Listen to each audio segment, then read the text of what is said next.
যেই কবরে আপন বাবা যাবে না, যেই কবরে আপন মা যাবে না, যেই কবরে আপন বিবি যাবে না, যেই কবরে আপন ভাই যাবে না, ওই কবরে হাজারো বছর আমাকে একা একা ঘুমাতে হবে।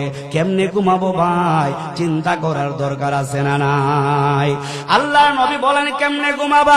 আপনার ঈমান যদি মজবুত হয়, আপনার আমল যদি ভালো হয়, আপনার ঈমানের কারণে, আপনার আমলের কারণে আপনাকে কবরে যখন দাফন করা হবে, আল্লাহর নবী বলেন ঈমানদারকে যখন কবরে দাফন করা হবে, আল্লাহর পক্ষ থেকে মুনকার নাকির ফেরেশতা আসবে, আয়েশা তিনটা প্রশ্ন করবে, তোমার রবকে? আমাদের রবকে? এত আস্তে জুড়ে কোন রবকে? আমাদের রব একমাত্র আল্লাহ, সন্দেহ আছে নাকি?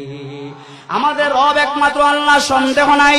দুই নম্বরে প্রশ্ন করবে তোমার ধর্মের নাম কি? আপনার ঈমান যদি থাকে, আমল যদি থাকে, আপনি টেনশন করবেন না, চিন্তা করবেন না, আপনি সাথে সাথে জবাব দিয়ে বলবেন দীনিয়াল ইসলাম, আমার ধর্মের নাম হলো ইসলাম। এবার তিন নম্বরে প্রশ্ন করবে বান্দা তোমার নবী সম্পর্কে তোমার ধারণা কি?